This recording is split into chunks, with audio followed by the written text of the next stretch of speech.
Hi lovelies, I am Queen Lovely. Welcome back to Melanated Crown. So this will be my review for Power Book 3, Raising Kanan, Season 1, Episode 1. Make sure you hit the thumbs up, comment below and let me know what you thought about this episode. And if you are new here and you like what you see and you like what you hear, make sure you subscribe and hit and enable that notification bell. I know it's been a little minute since I've been on here, so I may be a little rusty. But let's just get right into it. So before I get into it, I just want to say how super duper duper duper duper duper proud I am of 50 Cent for what he's doing on television. He got this shit on lock. He is pretty much carrying the STARZ premium channel on his back. He has 2 more spinoffs, if I'm not mistaken, coming with Power, which is Force with Tommy. And then I think he has a Councilman Tate one coming too. So I think it's going to be 5 installments of Power, including the original one, okay? And then he has his BMF. Is that Black Mafia Family? Is that what that stands for? Y'all let me know. That's coming on in September after this goes off. And I love how he's going to have it in rotation where once, you know, one thing goes off, the other thing come on. And then when the other thing go off, the other one come on. Like, I love it. You know, just keep us full, honey. Keep us full. Like, he's doing a damn thing, and I'm proud of him. And I also notated, because I know when Power came out, a lot of people did not like how it was like your so-called stereotypical thing. Like, okay, you got Notori Norton, who is a black, dark-skinned actress, playing the ghetto hood wife to the drug dealer. And then, you know, the drug dealer wants to leave the game and she wants him to stay in the game.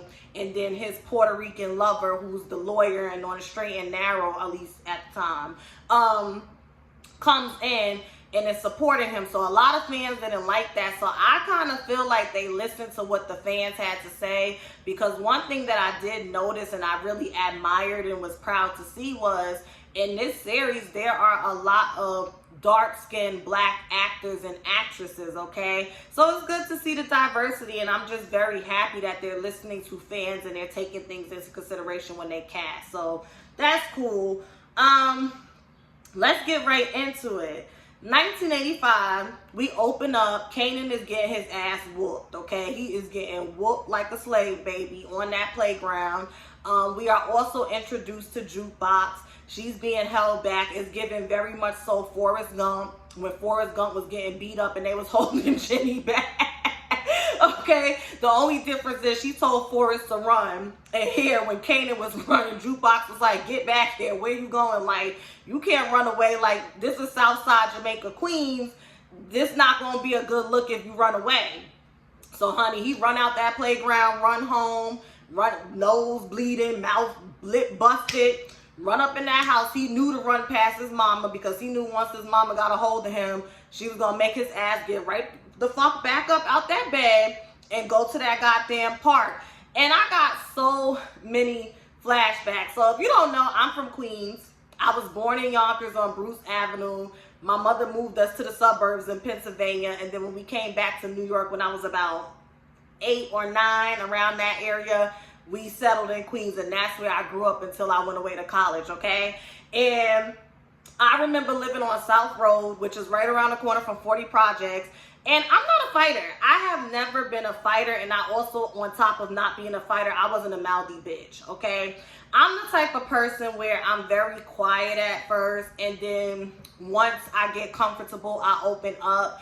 And, you know, your parents always tell you things like, oh, they just jealous of you because you're smart and you're pretty and you well-dressed. But as a kid, you just want to fit in. So I never felt like, okay, these kids is jealous of me. I just would be like, no, I'm just a square and a scrub. Y'all raising me to be a scrub, and that's why these little hood-ass bitches is always picking on me. And I remember one day I was down at the park, okay? I think what was the school I used to go to? Was it PS48? It may have been PS48 at the park for that school.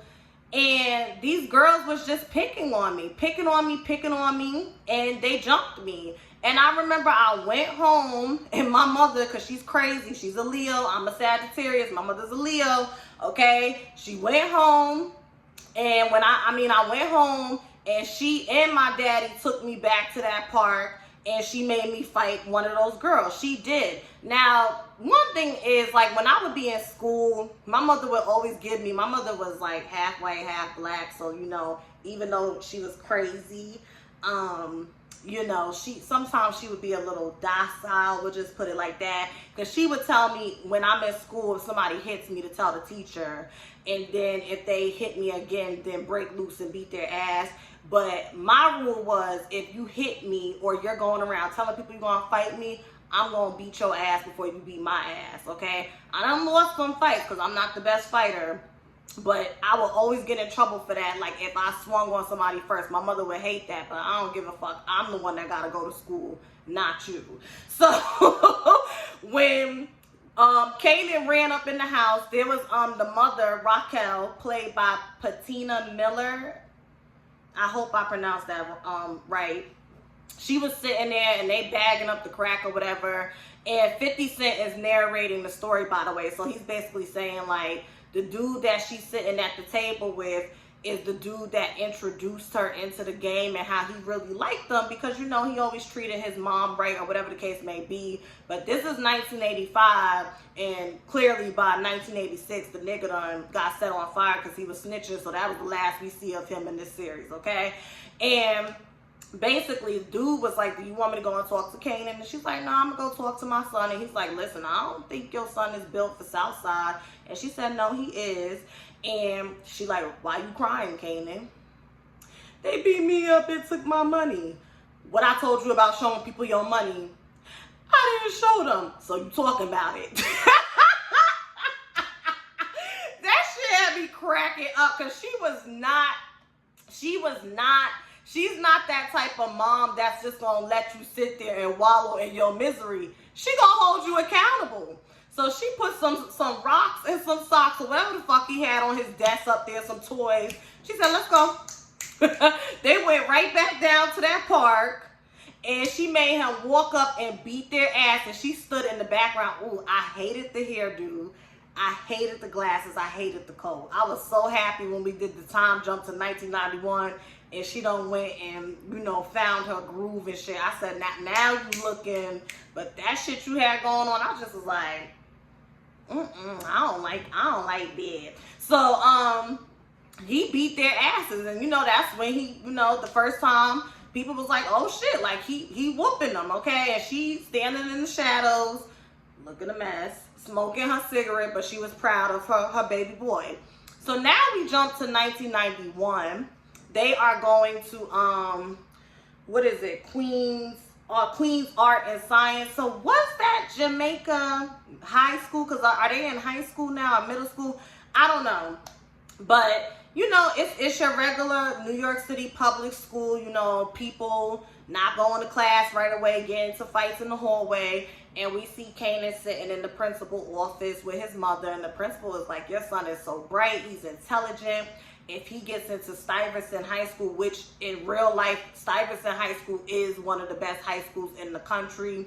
It's a really, really good school. You do have to take a test to get into it. So that's like, I like how they're drawing realistic parallels to this realistic fictional show. And it is loosely based off of 50 Cent's life. So, you know, kind of like an extension of Get Rich or Die Trying, you know, more fleshed out, but then still fictional and whatnot. You know what I mean? It's inspired by actual events that have happened, you know, back in New York City during that period. And Raquel is just very happy for her son. She's like, that's what I'm talking about. You want to be going to school with escalators and science labs and swimming pools and shit. Yeah, nigga, take the test. And Kanan don't want to go. I don't, like, she's saying, like, yeah, you could make money, you could become a CEO, and he don't want to go. He does not want to go. Kanan has already become a product of his surroundings. Yeah, his mind is sharp and smart, but it's like that nurture versus nature. Like, yeah, you're nurturing him and you're pushing him and you're saying there's a bigger goal and a bigger plan, but the nature around him, he's seeing drugs, he's seeing money, he's seeing rope chains and all types of shit, and BMWs, and He don't care about that long-term shit where you go to school and then go to college and get a job. He wants quick money. He wants it now because that's what he sees as shit. That's the lifestyle you live. So, you know, parents like to do that, do as I say and not as I do, but that only go but so far sometimes if you overexposing, which she was, overexposing your children to a certain type of lifestyle. So they going back and forth, and mama likes science. She likes astronomy. She likes astrology. But I feel like it's more so astronomy, because I think even though obviously astronomy and astrology do kind of run together, I actually took astronomy in college, and I remember signing up for it, my dumb ass, like, oh yeah, I like astrology and horoscope. Honey, yeah, okay. And science has never been my thing, so yeah, but mama like this. She's like, yeah, this is that, and this is this, and this is my girl. I'm like, okay, girl, we know what your favorite subject was.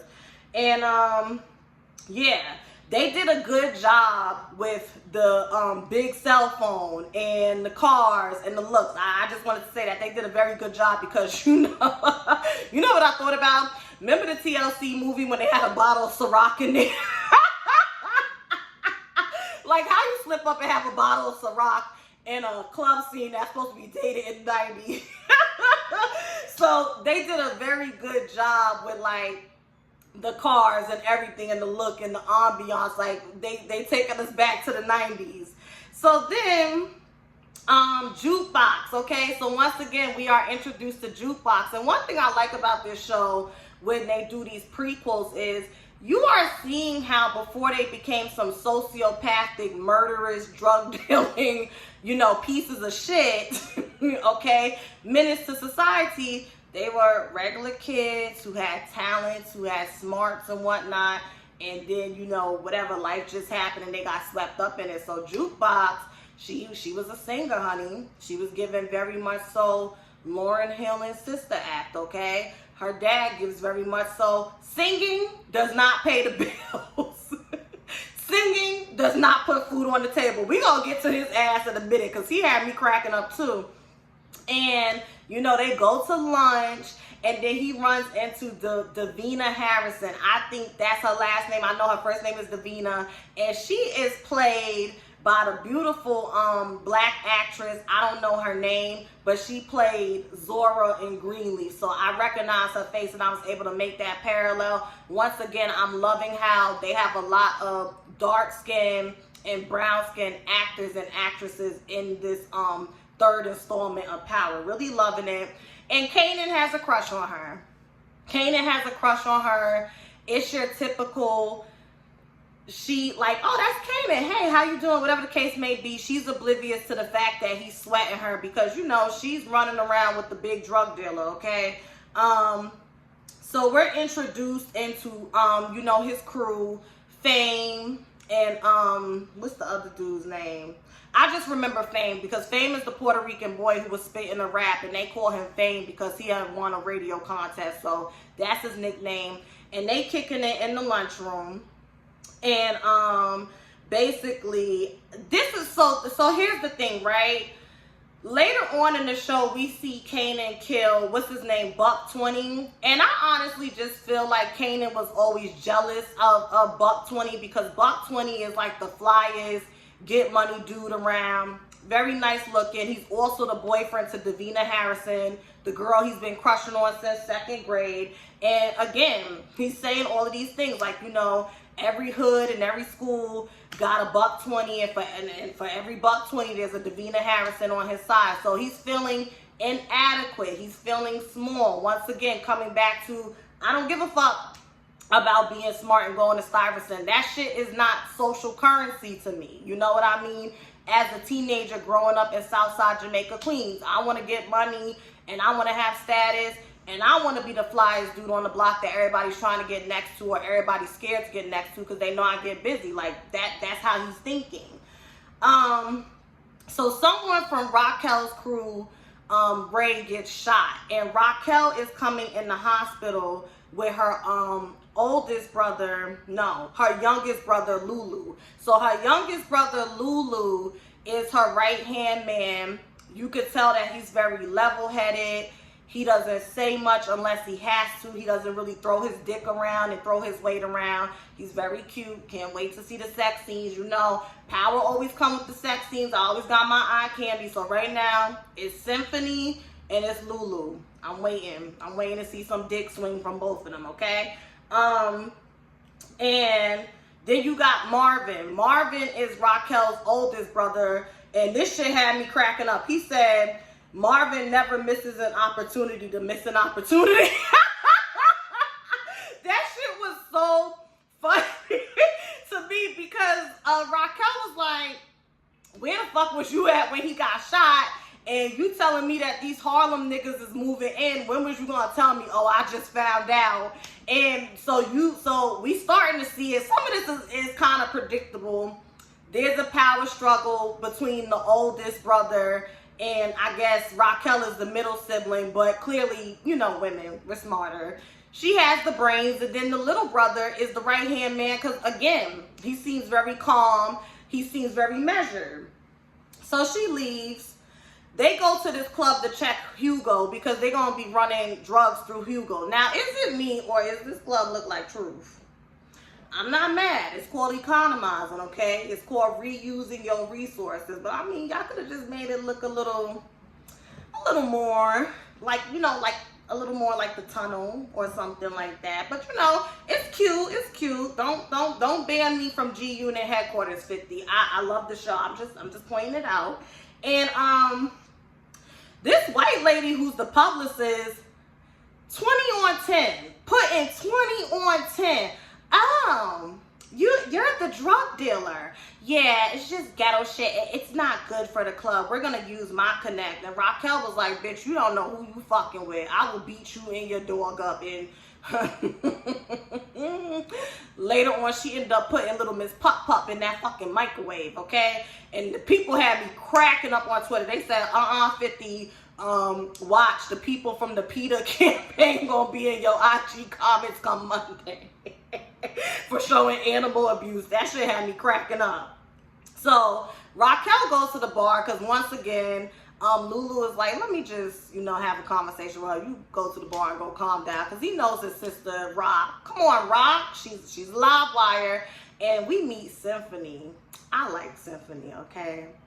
I like my Venus and Sagittarius like Symphony, okay? Symphony is just a hardworking Hispanic man. He work at the club Tuesdays and Thursdays. The other days he's getting his master's at City College for urban planning. He knows about the architect of New York City. He's a good man, Savannah, a good man, okay? And Raquel like him too. She like, oh, urban planning. I'm urban. I like plants. Girl, shut the fuck up. I like Raquel. I like Raquel. Me and my homegirl was talking about this. You know what it is? Because when we met Monet Trajada in Power Book 2, we like, this is who Tasha was trying to be. And now that we meet in Raquel, we like, okay, this is who Monet Trajada thinks she is. But I think the difference is Tasha was never built to be a drug dealer mama because they wanted better for their kids, okay? She just fell into that role. Monet Trajada, her husband was running that business, and when he went to jail, she took over. So I feel like we see the differences and the distinctions between these three black women, and I love that. I love how on each Power show the lead actresses is black women, dark-skinned black women. Once again, that's very good. And with Raquel, it's like, it ain't no man around. Like, she's been doing this, so it's not performative. You're not seeing somebody trying to get their feet wet. Like, she knows what she's doing. She's about this life. So they leave, okay? They go to Lamont's Diner. They always have dinner there. They cutting up, having a good time. They like, oh, yeah, Kanan, so what's up? I heard you taking this test, this, that, and the third. And here come Marvin to Jukebox. So I guess that's his daughter. He's like, well, why you ain't take the test? She said, they did offer me to take the test, and you told me not to take it because it didn't make no sense to go down there with them white folks. I'm going to be empathetic. It's ignorance, when you know better, you do better. And see, Raquel, even though she didn't really do much for herself, she wants better for her son. And everybody just don't have that foresight for their kids. Unfortunately, some people don't develop mentally and emotionally enough to notice, like, okay, this is a different time period. You know, I am not my kids. My kids do not have to be me. Let me push them to do things that I couldn't do. So her father's a dingbat. Okay. Fame comes in with his sister Jessica from Baltimore. Okay. Jessica was staying in Baltimore with her father, and now she's up here working and going to school. That's how she said it. She's like, I was in Baltimore with my father. Well, she didn't say Baltimore because she don't have to ask it, but she was like, I was in Baltimore with my father, and now I'm just up here working and going to school. I'm like, okay, girl, nice to meet you. And Marvin was popping shit, and she shut him down as she should, and then she went and sat next to Lulu. He gonna be fucking that. You know, Fame don't want it. Fame was like to Kanan, I don't want my sister messing with your uncle. She ain't built for this life. Jukebox said, well, you've been trying to get in our family since you was younger, so here you go. So they all cutting up Kiki, and Kanan is eavesdropping in grown folks' business. Eavesdropping, okay? And before he can even listen any further, Unique's crew. Oh, did I skip that? No, I didn't. Unique's crew. Unique is like the biggest drug dealer, played by Joey Badass, and Buck 20, which is Davina Harrison's boyfriend, is down with Unique. I think I said that right. Y'all can correct me in the comments. It's the first episode, so I'm still trying to get the names and the storylines right. But we gonna bring it together. And child, I just like they go by, they shoot everything up. Jessica is so impressed because Lulu threw her ass to the ground. That's what a man is supposed to do, but I get it. You said no man's never done no shit brave enough for you, but you probably ain't never been around criminals or been in situations where you have to be thrown to the ground. But I get it, girl. I get it. You like strong man, okay? And Kanan wants to help his mother, and Raquel is like, you want to know how you can help me? Stay out of grown folks' business. Go take that test tomorrow and make sure you pass, okay? All right, good night. Love you, honey. It was sad when he cried and said, I don't want you to die. What happens if you die? She couldn't even rationalize her lifestyle, and she couldn't even be mad that he's worried, because she knows she has a lifestyle that 9 out of 10 times, 9.5 out of 10 times is going to lead to death or jail. That's the only way out of that lifestyle. Realistically speaking. And she's like, you go live with your grandmother. Again, drawing parallels back to 50 Cent's life, drawing parallels back to Get Rich or Die Trying, which is loosely based off of 50 Cent's life. His mother was hustling, she got killed, and then he went to live with his grandmother. So yeah, you know. So someone is fucking white publicist. She smell her dog, she go and look the dog in the microwave, she screamed. Raquel did that shit, okay? She told you she wasn't the one to fuck with. You walking around with that bleach blonde hair thinking you the shit and you the publicist. Now you ain't got no puppy hoe.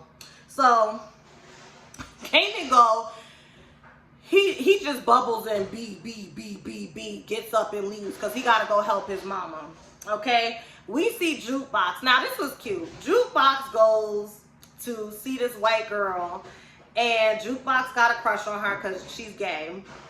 And it was really cute because you could tell Jukebox is not 100% comfortable with her sexuality. This is not 2021. Keep in mind, this is 1991, so they are not as progressive. This is literally 30 years ago. They ain't as progressive as today. It ain't support groups and Twitter chats and hashtags and rainbows. No. Okay? It is one of, if anything, it's that type of energy. Like when I was growing up, I'm 25, I'll be 26. You will look at someone and it's like, okay, 9 out of 10 times they probably like pussy, they whatever the case may be. But yeah, she's very uncomfortable with her sexuality. And she goes to meet up with this white girl, and they said, so where do you go to school at? Jamaica, meaning Jamaica, Queens. Jamaica, the island. She was like, that shit was funny. That shit was funny. So Kanan, okay,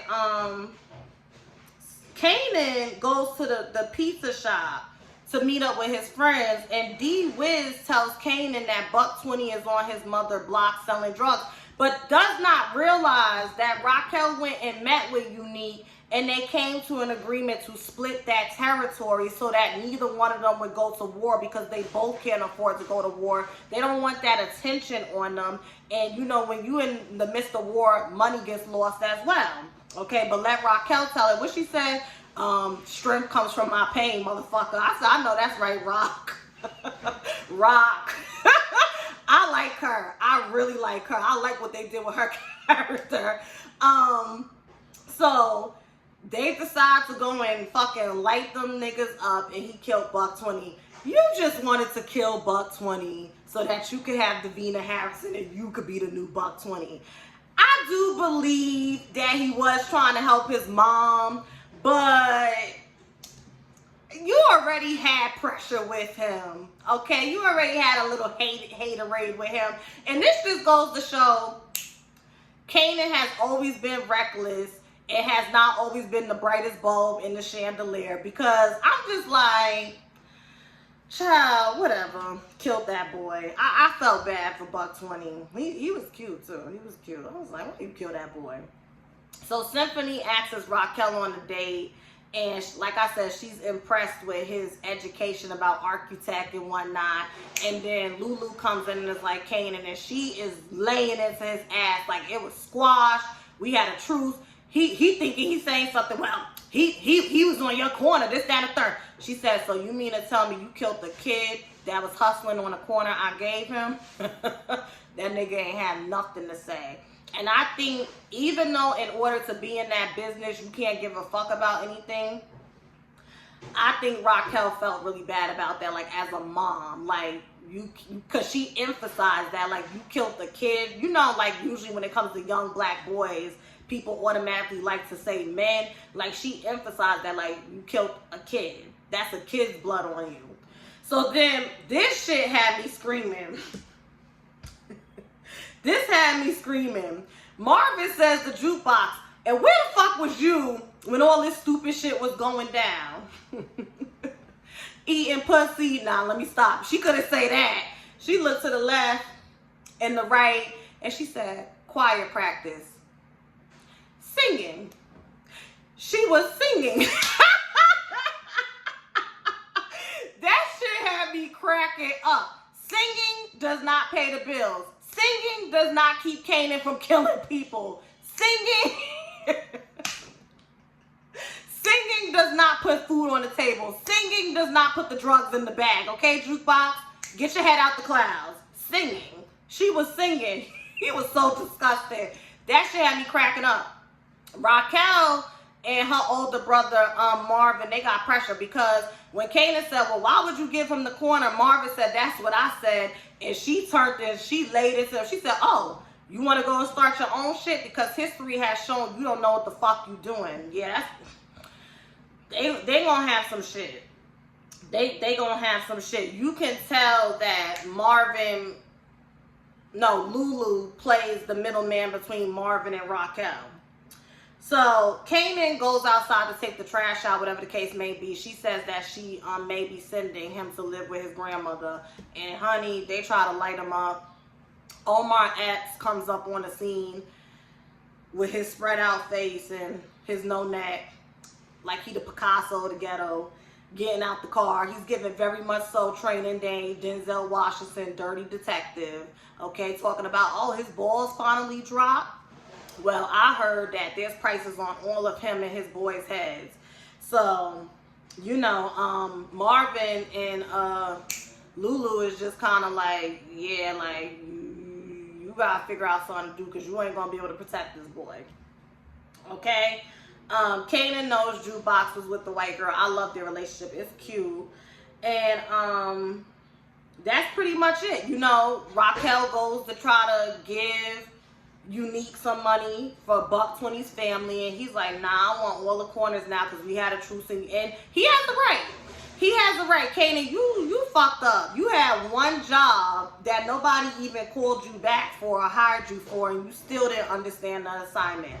You need to go to your room for the rest of your life. Go to your room, okay? And then Raquel wakes him up in the middle of the night. She says that she's taking him to his grandmother, and she takes him to a secluded place, and she teaches him how to bust one off in the sky. And that's it, honey. That was the first episode. So, good job, 50 Cent. I really am going to enjoy this. I think I'm going to enjoy Power Book 3, Raising Kanan, more than Power Book 2. I wasn't too crazy about Power Book 2 because Tariq really got on my fucking nerves in the original Power. But it grew on me. It grew on me.